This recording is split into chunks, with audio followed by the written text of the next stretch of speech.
prob. Always down to clown with the DTNS crew. Down to clown.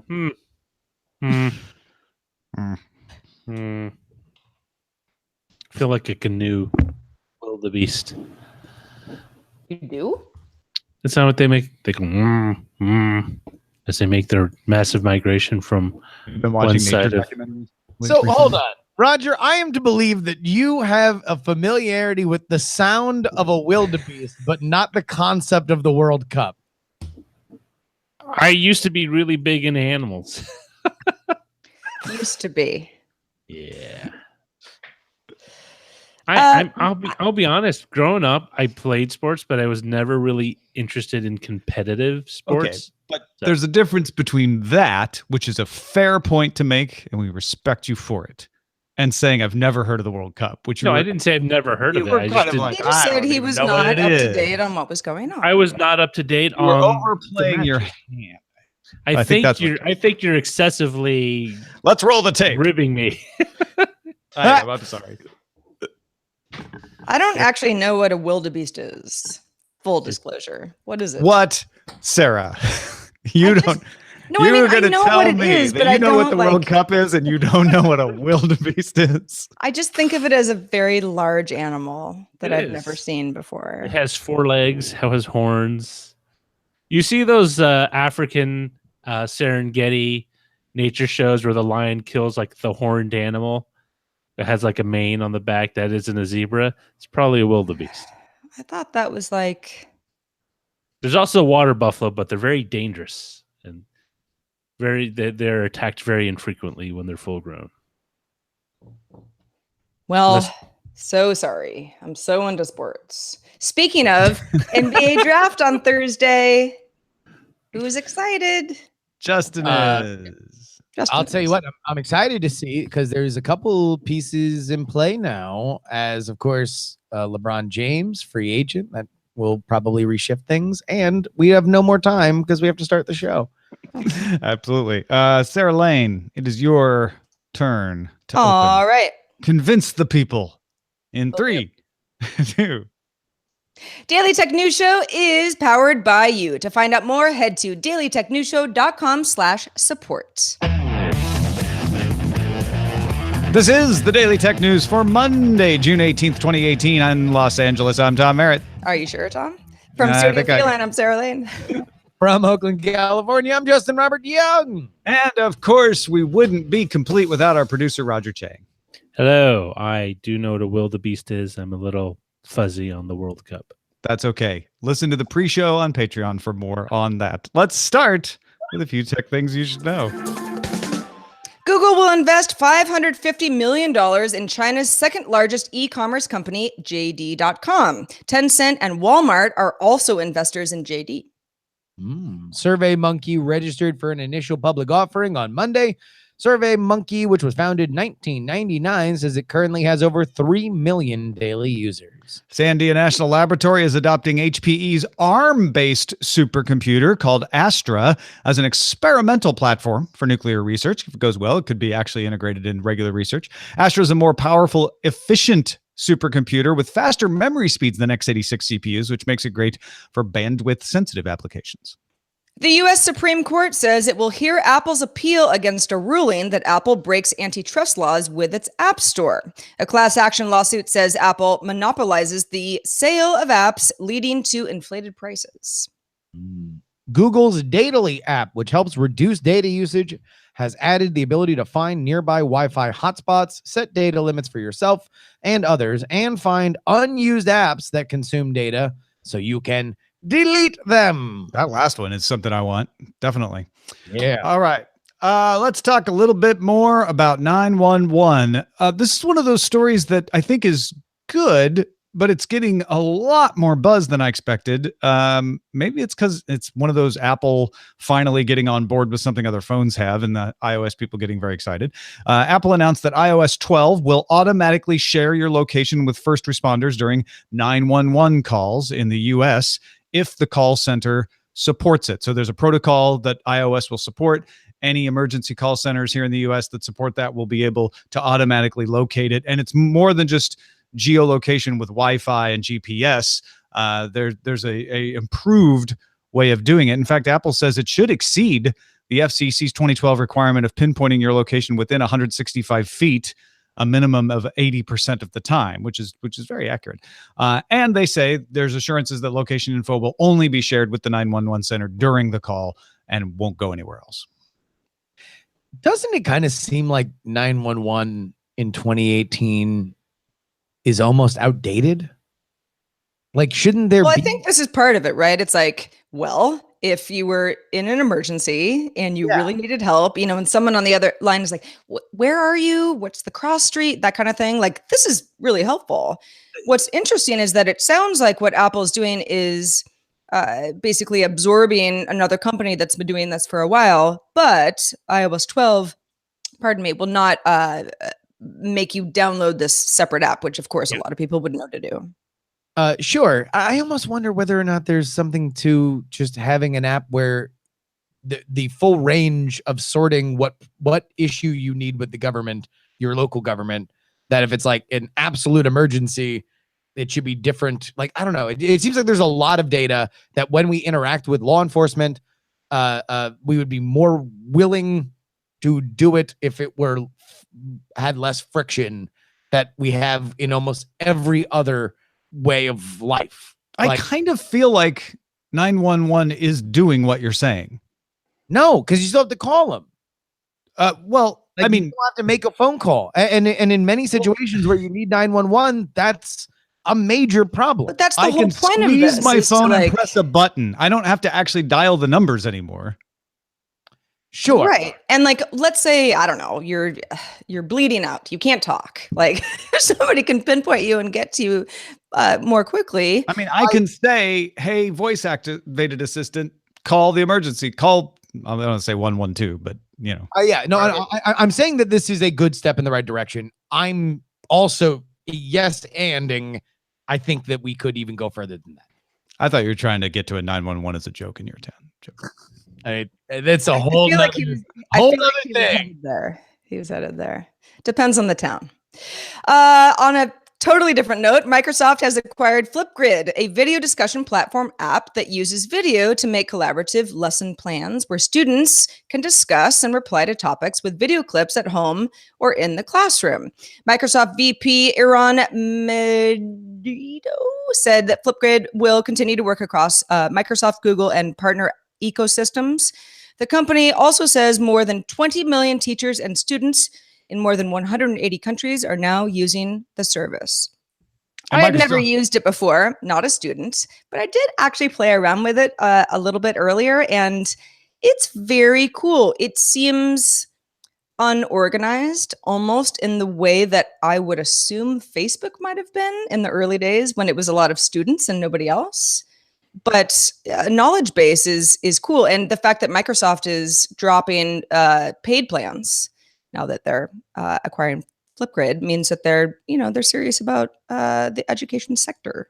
Oh, yeah. No, they need to be. Microsoft really wants to supplant Google and keep Apple declining in the education space. The education market is a competitive market for all three of those companies. And not to discount Facebook and Amazon, which also have a passing interest. But hardware-wise, you can sell a lot of hardware. If your business is selling hardware, which Google's is with Chromebook and Apple's and Microsoft certainly is as well, you want to have as many advantages. And being able to say, hey, we're the folks that bring you Flipgrid, we're the power, we can give you a little extra with that, it's another checkbox. It's not going to make all the difference, but it's another thing to add to that list. GeekWire noticed that Amazon has discontinued the Mayday button on its Fire tablets. Mayday was a service first introduced with the Fire phone that let users reach a human for face-to-face support with one tap. Fire tablet owners will continue to have access to support via phone, chat, and email, and screen sharing with support staff will remain functional. I always wondered if this was a bad idea, and I assumed Amazon had taken enough precautions and was done the calculations to assure that the money spent on it would be well worth it and increase subscriptions. I wonder if a lot of those calculations and preparations required the Fire phone to be successful, because it sounds like, and Amazon hasn't said why it's removed this. It just kind of quietly did it and people started to notice. But it sounds like it was expensive, first of all, and maybe not worth it. And B, people were using it to prank. If you go to YouTube and search Mayday videos, you find a lot of people like, hey, sing happy birthday to my friend, or, doing things it's not designed to do. Yeah, the name Mayday is not great. Probably Amazon didn't get enough actual, questions that they thought that their support center could answer. And apparently they were getting those questions and people liked it, but they were also getting all this other stuff too. Also, this is a world that isn't, less and less are you going to drop a tablet into somebody's hands and then be like, what? Oh, I can't do a thing. Mayday, right? Because that was what it's for. And to me, it seemed like a lot of getting to know you kind of stuff, that Amazon was still new into that game. They wanted to make sure that this is a thing that without a question, you can buy as a gift, drop it in your your older parents' hands, and they're not going to just make it a paperweight because they are scared of it, that there's a button that they can hit. I will bet you at some point in the next 10 years, because of AI and advances in machine learning, the cost will come down. The cost will be appropriate to hire real humans to do something like this. Some company will launch a replacement service and will say, oh my gosh, do you remember Amazon Mayday and the disaster it was? I can't believe they're trying it again, except that time it'll work in the future. Note this down. Lock it in. Tom's moonshot of the week. In Salt Lake City this week, scientists from Nvidia are presenting an unsupervised neural network, speaking of machine learning, that can add an arbitrary number of frames to a video in order to simulate slow motion. They call the technique variable length multi-frame interpolation. Now, you could slow down any video and make it slow, but it gets jerky if it doesn't have enough frames. So what this does is takes one convolutional neural network and estimates the pattern of motion of all the objects and surfaces and edges between the two frames that you're slowing down, and then creates a 2D vector of predicted motion called a flow field, and says, well, even though we only have these two frames, let's assume that the ball goes this way and this particle goes that way, all right? A second convolutional neural network then uses that flow field to predict what parts of the scene would disappear behind other parts and applies it to the two images. It's called a visibility map. So the flow field then warps the image in a way like you've seen like one face warp into another. It does that and transitions one frame smoothly to the next. The team trained the networks with 240 frame per second YouTube videos, including some slow-mo guy videos that were already slow motion, and they made them even slower. They used an NVIDIA Tesla V100 GPU set and a CUDNN accelerated PyTorch deep learning framework to do all this. It looks good. It is. You got to watch the video because they'll show you like, this is what the video would look like if we just slowed it down, and it's kind of jerky, right? Because the frames don't roll smoothly together when they're going too slow. And then it shows you what this neural network did, and it just looks like slow-mo video. Yeah, no, it is amazing. And it also kind of shows you, I think we've thought specifically with phones that we've kind of hit a saturation point in terms of the tech for photography and video. But as we get more powerful technology, not only on the desktop, but also in mobile, I think we could continue to see super, super, super rad stuff. Yeah, the problem with this is you can't do it in real time. So they're like, even if we could bring it to people to use on their phones, it would have to be a cloud service at this point. So there's still some work to do. Amazon began offering Amazon Prime in Australia, which offers free delivery, streaming video, and more. Amazon has restricted Australian shoppers to using only the Australian version of the site to avoid collecting Australian sales tax. We've talked about this recently. However, Amazon's Vice President of Prime International, Jamie Ghani, said that Australian Amazon Prime subscribers could get free international delivery of items offered on the US website. So General Ghani did not enlighten us as to how this is possible. Does it mean they're just going to pay the tax for people? Because it would seem that even if you say, okay, if you're a Prime user, you'll be able to order that US stuff, you'd still have to pay the tax for Australia somehow, right? That also just might be a getting everybody on board kind of thing that you can slowly restrict, right? Or maybe not. I don't know. I don't know. The whole point of this was, that, Australia was having its own store, didn't have the same stuff that maybe the US store had. I am of the opinion that possibly, the view that possibly it's kind of like Costco, where they make a significant chunk of their revenue based on membership cards, not just merchandise sales. Well, that's absolutely true. You're right. And so this might be like, well, yeah, we might have to pay the import tax, but we're going to bet that not enough people buy a lot of big items. And so the tax will not exceed the amount of revenue we would get from people just signing up and paying the annual subscription fee. Yeah, I would modify that a little bit. Where they make their money is selling items to the subscribers because they're going to buy more if they're a subscriber. But I think you're right. They're betting that, okay, if we get them to sign up as a subscriber, they'll buy more stuff. And honestly, most of it will be in Australia. So just saying that you'll be able to get the stuff from the US will end up bringing them in, but we won't have to pay that much extra. That could be it. It's definitely, it's definitely a gamble, but they probably have the statistics to say like, hey, yeah, some people's stuff will buy like, an oddball, $2,000 item from the US, but most of the stuff is like $10-$20 and it's, it's pocket change to the amount of money we're going to rake in from. It would not be unusual for a site to say people complain more than they actually use, and then just bank on that in this case. Well, folks, if you want to get all the tech headlines each day in about 5 minutes, be sure to subscribe to Daily Tech Headlines. It's available on the Anchor app, Google Home, the Amazon Echo, and of course, as a podcast. You can find it at dailytechheadlines.com. The internet and conspiracy theories. We think of them as hand in hand these days. The Next Web has reposted an article from The Conversation written by Karen Douglas, a professor of social psychology at the University of Kent, about how conspiracy theories spread online. Now, a lot of you probably think the internet is responsible for a rise in conspiracy theories, and Professor Douglas points out there's no evidence that the internet makes conspiracy theories spread, but there is evidence that it deepens the commitment to believing them among those who already do. So, just running through the article, which is absolutely worth a read, and she's got great citations of all the studies that she's talking about. The Conversation does a great job. She points out, first of all, conspiracy theories aren't new. They go back to ancient Rome. There's a whole book called Conspiracy Narratives in Roman History where you can read about it.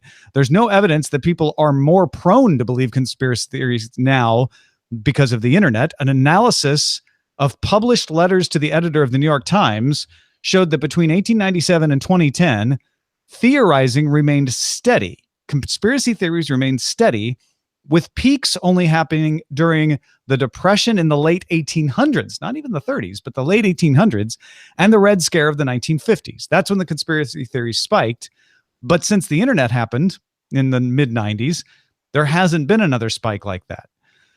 The conclusion that she comes to in her article is that it seems like conspiracy theories are deepened in some online communities. Believers tend to join communities, and she cites all the studies that support this. Believers tend to join communities with other believers.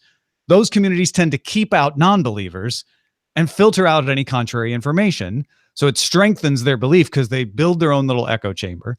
And believers in one theory are more likely to share another conspiracy theory, even if it's unrelated. 77.92% of likes and 80.86% of comments were from users usually interacting with conspiracy stories on other conspiracy stories, according to another one of these journal and peer-reviewed studies that she talks about. So I love this because I'm constantly saying, well, hold on, fake news, conspiracy theories, echo chambers. What's the evidence say? This is useful. This helps you actually build a way to combat it, to say, okay, now we know where the problem is. The problem is the people who believe them solidify. What can we do to relieve that? Well, and I think the easy answer, which is what I came up with this morning, is like, well, but the internet, it just helps, information travel faster, right? So none of this has really changed over the years. It's just that the internet is heightening all of this. But it doesn't really address the issue of why this happens in the first place. Well, I think that the roots of it, again, are kind of eternal, right? Like, as long as we have had a recorded civilization, or the peak of a civilization in ancient Rome that was worth studying, we found traces of people being like, well, you want to know what really happened. So that's just kind of, I think, just a quirk of the human brain. Julius Caesar was an inside job, which actually it was. It was, yeah. So that one turns out, put that one in the check mark column. The beautiful thing about the internet is that everything is verifiable. And so in a lot of ways, I think, Sarah, you're right. And this proves it. That the internet does what the optimists have always assumed, that it does get information out faster, it makes it more readily available, and that leads to smarter decision making. The other end of this is, if everything is verifiable, then we know to a granular detail exactly how far people fall into an echo chamber when it comes to conspiracies, because we can see the message boards and we can count the likes and we can count the interactions and then create data based on it. But at the end of the day, it seems like we're getting better. I mean, look, if according to these studies, what we consider to be, or at least I consider to be, the golden age of American conspiracy theory was the 1970s. And that doesn't even apparently register compared to some of the gigantic peaks of the 1950s and the late 1800s. Well, think about it. One of the reasons conspiracy theories were so popular in the 70s was because we had real conspiracies being unearthed with the Watergate, the Pentagon Papers, etc. But a hallmark of that time are things like the Principia Discordia and the Illuminatus trilogy, which are making fun of conspiracy theories. And so it shows that people are like, hey, there's real conspiracies. They get pulled out in the light of day. You know, we're not going to really believe that there's all this other weird, crazy stuff. And that makes sense to me.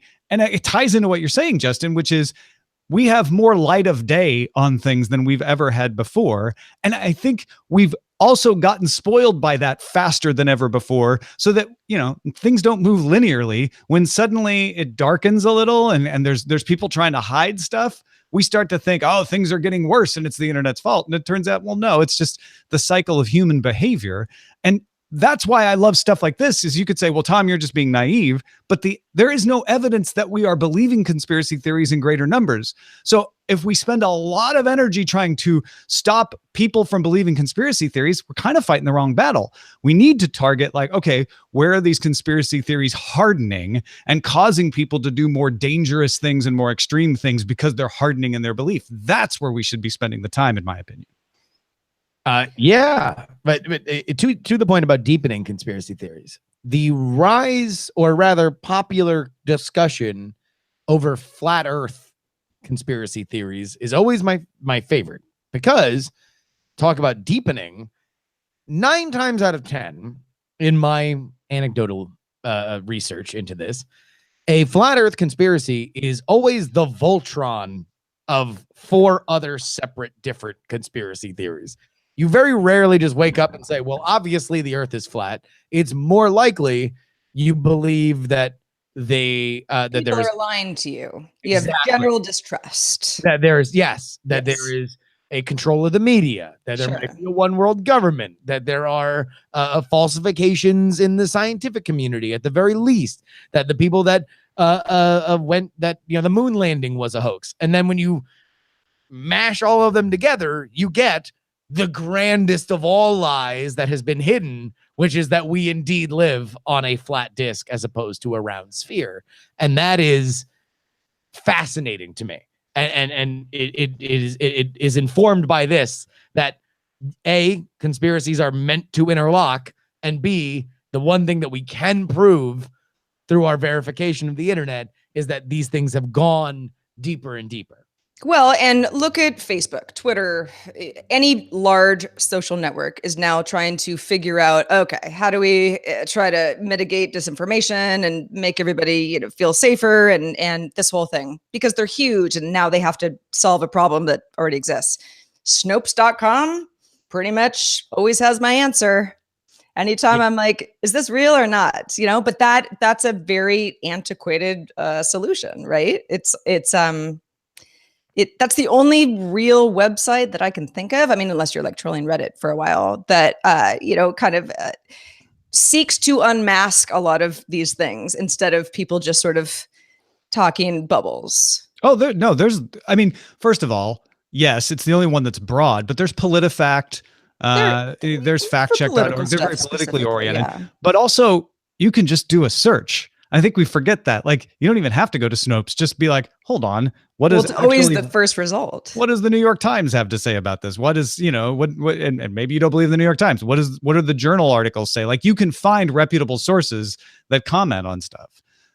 So they're, just, you don't even need, Snopes is great because it takes all that stuff and puts it together for you. But there's more information out there than ever if you just go and look for it. Very true. The human race will begin solving its problems on the day that it ceases taking itself so seriously. Hey, speaking of Reddit, thanks to everybody who participates in our subreddit, submit stories, and vote on other stories at dailytechnewsshow.reddit.com. If you want to hang out on Facebook, we're there too. Facebook.com/groups/dailytechnewsshow. Let's look in the mailbag, dare we? We got a nice email from Patrick in Maine who says, I've been listening to Tom Merritt hosting shows for a long time now, a decade. Can't afford to put too much in the Patreon pool, but just wanted to say, Tom, thank you. You do an excellent job at hosting and telling news in a way that usually makes me fall asleep within 10 minutes. I'd say thank you, Patrick, but you're asleep by now. So yeah. Sweet dreams. No, it's great. It's great. I think, I don't know. I mean, I have my podcast that I kind of listen to sort of at the end of the day. So I don't think he's saying you put him to sleep. He's saying you soothe him to sleep. I think that podcasting, like radio before it, is a tremendously personal medium. And for somebody to feel comfortable in a very vulnerable position, as we all are, and going to sleep, I think is a tremendous honor. I know. In all seriousness, I take it as a great compliment, and I have been inspired to put out my next audiobook, Tom Explains Blockchain to Sleep By. Yeah. Have insomnia? Buy my book. Not an FDA-approved sleep aid. No, thank you, Patrick in Maine, or someone when Patrick wakes up, tell him thank you for us. And then Ed was among many people who wrote in very excited. He said, YouTube Premium in Canada, 5 exclamation points. Woot, 5 exclamation points. Sorry to spam you guys, but I had to show my excitement because he emailed a bunch of different people. Yeah, YouTube Premium out now in Australia, New Zealand, Mexico, South Korea, Austria, Finland, France, Germany, Ireland, Italy, Norway, Russia, Spain, Sweden, and the United Kingdom, as well as Canada and, of course, the U.S. I saw this story this morning. I was like, oh, well, that's nice. It's coming out there. I didn't realize the appetite for it. YouTube Premium, of course, brings you the new YouTube music service, as well as getting rid of ads on YouTube and the ability to see the YouTube Red shows that are now just, I guess, YouTube Premium shows. And Patrick Beja was one of the people on Twitter saying, oh my gosh, finally it's here. And it's in France and Finland. So no matter where he goes, he can watch it. Congratulations, world. World YouTube Premium. No, it's good to know. I was sort of surprised as well, but it's good to know that people want this and they're getting it. So thanks to Patrick and also Ed for emailing and everybody who does. Also thanks to Justin Robert Young for being with us this Monday. What's been going on, man? Well, you know what? It's that the politics, they never stop. And that's why I've taken it upon myself to keep everybody up on all the politics that are fit to politic with my free political newsletter. Well, you're going to get 5 links to the stories of the day. Some of them silly, some of them serious, some hot takes, some gifts, usually from the Chappelle Show. But you can go ahead and check it out at freepoliticalnewsletter.com. It's a great morning read. You got to commute? You on a subway or something? Man, this will be a great way for you to spend your time. freepoliticalnewsletter.com. Thank you, Justin. And thank you, everyone who supports us on Patreon, patreon.com/DTNS. We are up in dollars and patrons over last month, up 2 patrons right now. Big thanks to Bryce, who was the latest patron to pledge before we recorded this show.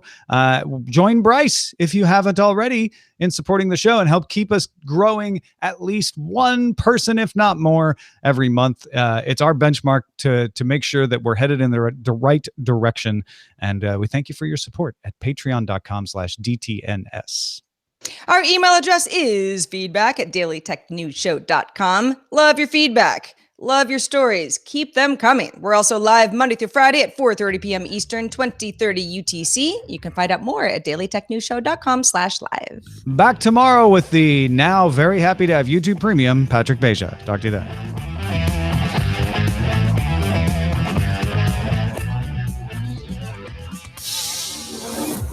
This show is part of the Frog Pants Network. Get more at frogpants.com. Diamond Club hopes you have enjoyed this program. Good show. Good show. Good After us, if the survey is still going on, you can still take the survey. We'll keep an eye on it. We put a week deadline on it because we wanted to talk about it on the quarterly analyst hangout, but it's still there. We didn't end it. So yeah. But, Feedback is good feedback. What do you think? Tom's bookcase. It has to be a green screen. No. That could be any episode, anytime. Plus, it only applies to video. Flat Earth is the Voltron of conspiracy theories. That's good. I like that one. People voted up no rise in conspiracy theories. They say that's funny. You can know it and still deny it. I guess that means know the truth, but yeah, it's still deep. deny it. It's very X-Files. Did they start the new season? Do they have a new season? I know it started. I don't know. I finished the last season with the weird cult. It's harvesting organs, but I think that was the last episode I saw. Have insomnia? Buy my book. I'm James Patterson. I write everything. You should read it. I remember when SNL made fun of his somewhat prodigious writing, and they had Robert De Niro as kind of this as kind of the kind of that character, the author. James Patterson, and all these titles were ridiculous, were so funny. One of them that stood out was the Pokemon Deception. I don't know why. It's just really funny. James Patterson. I'll tell you what, I almost felt bad for James Patterson. I'm sure he retired back to his igloo made of $100 bill bricks. Feel bad about himself, but he in those that Today Show interview with the new Bill Clinton book that he wrote that turned into a dissection of Bill Clinton's place in a post Me Too world. There was just a James Patterson, a befuddled James Patterson sitting next to him, saying "Really?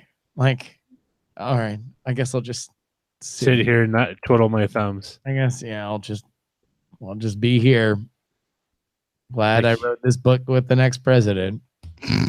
Anyway, I'm going to go shoot with money. Going back to my igloo. I'm going back to my money igloo. I like Flat Earth as the Voltron conspiracy theory. Yep. I'm going into once, it. going twice. Sold. Conspiracy. Would you guys mind terribly if I Yes. took off? Yep. I wouldn't mind at all. We'll talk about you constantly after you're go gone. ahead and leave, but then the conversation. Remember the movie The Constant Gardener? Well, this is the constant gossip. The constant gossip. I can understand, and I will rejoin you guys on Thursday. But thank you for allowing me to bow out early. Oh yeah, no Thank problem, you man. for Thanks for being here. Thanks, Justin. See you Thursday. I forgot. I know we said Lamar Wilson was going to be on the show on Friday, and then we did not acknowledge that. Oh, but I'm not we sure how actually many people- didn't because. All right, so this is a coincidence. Did we Completely, not say that on Friday? it's a completely fortunate coincidence. I miswrote Justin for Monday, so you said Justin. Oh, really? Even though it meant yes. I did Oh, say I'm looking. Yeah, I'm looking at that now. That's why I didn't want to Was say it anything. a mistake or Yes, it was clairvoyance, Roger? I know. I didn't realize it until after the show. It's like, just don't say anything. Roger We'll is be so fine. good as a producer. He can see through time. Our amazing. Google Docs have become omnipresent. You know What what? else is going to happen, Who knows Roger? best for you? Tell us. You know, that actually sounds like a really Wouldn't that good be nice? Twilight episode. Twilight's or Black Mirror, where technology sees in the future for you. Just a few days ahead. That's awesome. Well, I got to take it back. Lamar Wilson was never going to be on this show. I don't know what you're talking about. Where'd you hear that? It's conspiracy theory. Conspiracy. Well, you said no. I didn't say anything. Well, I might have that makes sense. Yeah. suggested, but I never said that he was supposed to be. Sure. Well, if you were like, wait a minute, isn't Lamar on Monday sometimes? Yes, and he will be again. Don't worry. He had something come up at the last minute today. I think Roger paid him off so that his rundown would still be accurate. I'm not wrong. Here's a $100 brick I stole from Patterson's money igloo. That's what rich people do, isn't it? Like, I can't be wrong. I'm gonna pay you to make it. No, throw money at the problem until it's right. I wish people would throw me. Maybe I could be the problem, and people would throw money at me, like literal money. Throw me some of those bricks of James Patterson's money. Next time you go to Comic-Con or any convention, get a T-shirt that says "the problem" and then in parentheses, try throwing money at it. Yeah. Throwing money at it may solve. I guarantee I'll just get a lot of coupons. People don't carry coupons to conferences. No, but like Shannon Morse does. She carries coupons everywhere. That's a good point. She's a couponer. Couponing is a real thing. Yeah. The thing is, every time I see those coupons, it's for things I wouldn't use regularly. So Ralph's sends me coupons because I shop there, and it knows what I buy because I do their little card thing. And they're great because they're for the things I buy. So I'm like, this is all I'm going to buy this anyway, and now I get 50 cents off, or some cases free. It's a loyalty program. It's like, make sure you keep going to Ralph's because, hey, look at this. We give you cool stuff. I went and shopped last week with my fistful of Ralph's coupons, pulled all the things that I had coupons for that I needed, walked up to the cash register and didn't use them. I've done that once, and I kicked Because myself you in the forgot, pants. or you just didn't want to. I just forgot. Forgot. I had them done in my that. pocket, in my shirt. I was carrying them as I'm shopping, and then as I go up to the counter, I'm like, oh, I'll just put them in my pocket so I don't drop them, and then I totally forgot about them. I missed out on $15 worth of grocery savings because I left the coupons. I had a shopping list and all the coupons, and I left the coupons back on the fridge because I didn't want to lose them. So I said, I'll just leave them back on the fridge with the magnet. I'll put them in a safe place. It's the death of coupons.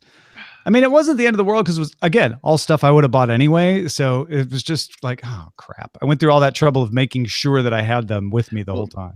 In the way we do them is we always put the ones that expire first on top. So, and I missed, it's like, I missed out. That's how they get you. Also, sometimes people at the register are like, let me just get this coupon out of the same thing that you had at home. I did the Vons / Safeway does the store monopoly thing where you get the pieces when you check out and you come back. And all those pieces, like the McDonald's Monopoly, can either be a winner or you go online to see if you can try again. The number one item is, I think I mentioned this, gravy packets, like a 69-cent gravy packet. And I remember I had this many. And I was like, fine, I'll finally just get like 20 packets of gravy because they're all free. I go to the supermarket because the coupons are expiring at the end of the week, completely out of that gravy. Like, oh, yeah. The entire shelf is empty. Yeah. I was like, well, fine, I want the brown gravy out of that. I'll go with the turkey gravy out of that. Like, had nothing.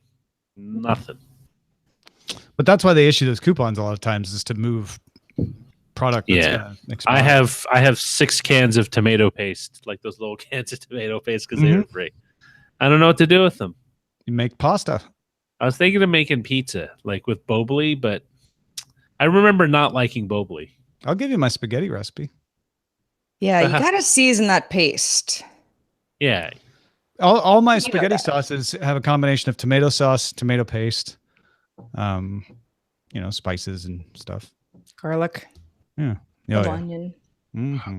That's the one thing I really missed about not shopping at 99 Ranch, which, for anyone who doesn't know, 99 Ranch is I think it's still SoCal, and maybe Western Arizona. Supermarket. Oh no, and also in Texas. Supermarket that was originally focused on the Asian American market, right? So We had them up in the specifically, Bay Area too, didn't we? no, we had something like a 99 Ranch. All right. Oh no, they did. It was out on the East Bay. Yeah, that's what I thought. So and like I guess 10 years ago got bought out by a big American supermarket chain. But one of the things they offer in the produce aisle is peeled, ready to smush garlic pieces, which is great because normally when you buy garlic, they're like little onions. You got to peel them and do all. These are all already shucked, ready to be. They sell that at Ralph's and Whole Foods too. They were so cheap. They were like, that's like, why it was like a package for like 99 cents. That's pretty good. Yeah. Is that where the 99 comes in? Are things? Is it like 99-cent store or no? No. It's a full-fledged supermarket, except that 90% of the stuff they stock is Asian. So like instant noodles. They do the standard Asian American like butchery, like the fish in the giant tanks, so that when they butcher the fish, it's fresh, like it's still alive. Various parts of the cow that most Americans probably wouldn't eat, like tripe, the brain, parts of the organ, and stuff like that. Although these Chinese Americans are big fans of the pork rinds because it's very similar to a snack that's a Chinese snack that's very similar, where you fry, except that when you fry it, you wok fry it. It's not a deep fry, the skin, where it's crispy. People love the pork rinds. Lechon, kind of. Yeah, I guess that would be. Lechon has more meat stuck to it, though. Yeah, and it's weird because a lot of that stuff does have the fat and other underlying tissue, which most people might be put off. Although I like it, but it's not good for you if you eat too much. Oh, but so good. So hungry now.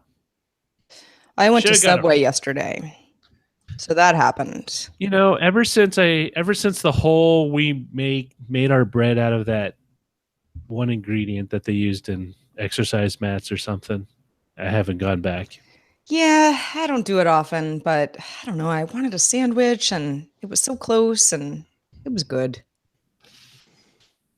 I think I'm trying to remember I think it was the meatball. The meatball is the only thing I really got there that I liked.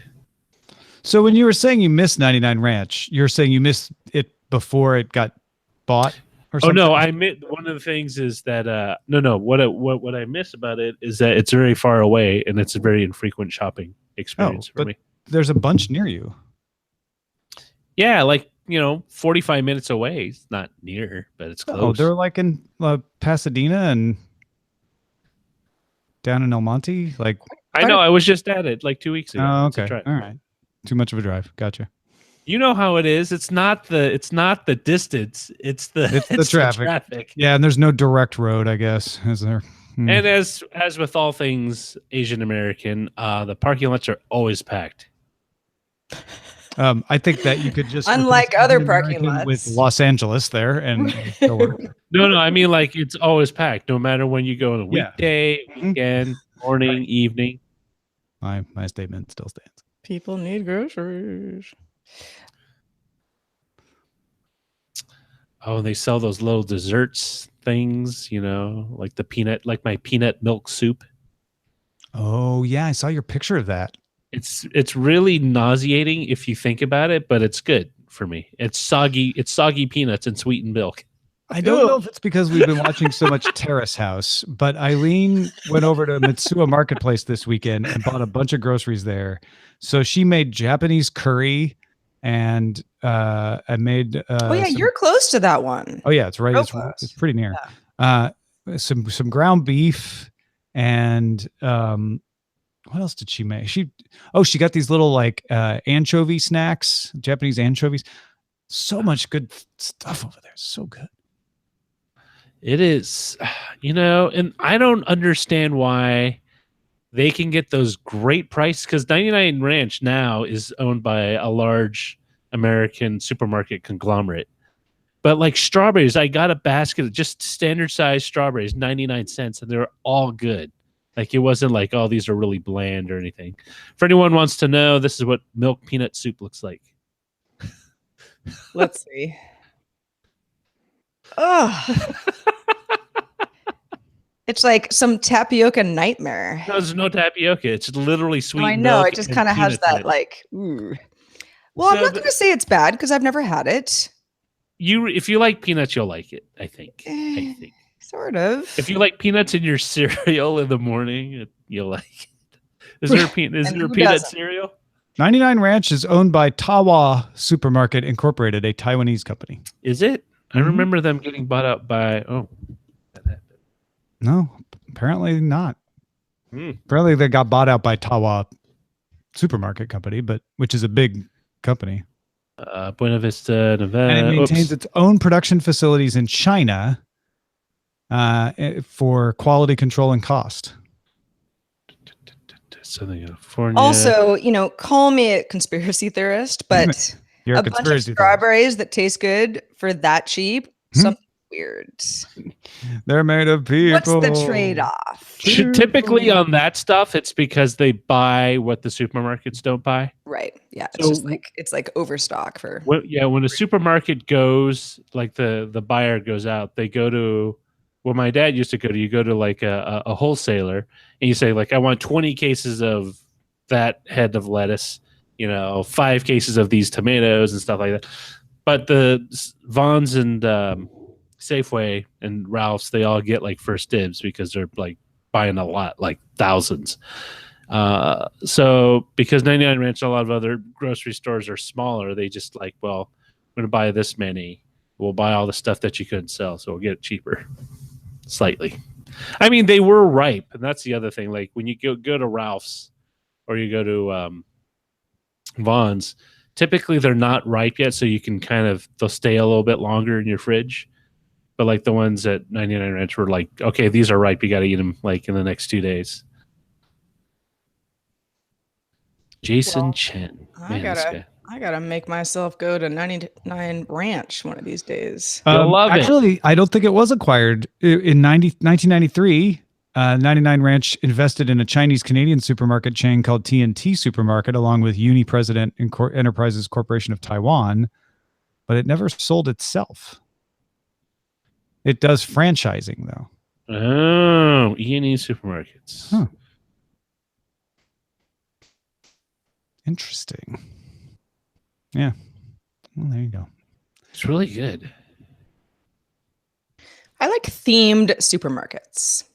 There's Matsuya, there's Bay Cities that we went to where it's like, it's all Italian. Like it just sort of like condenses everything. So if you want to make something, the theme is already there, which also keeps me out of huge grocery stores where there's too much choice. But like the prices are great. I mean, most of it's prepackaged stuff, but even on the fresh stuff, it's pretty inexpensive. Let's say a quick goodbye to the video, folks. Bye. Thank you for being with us. Day. See you tomorrow.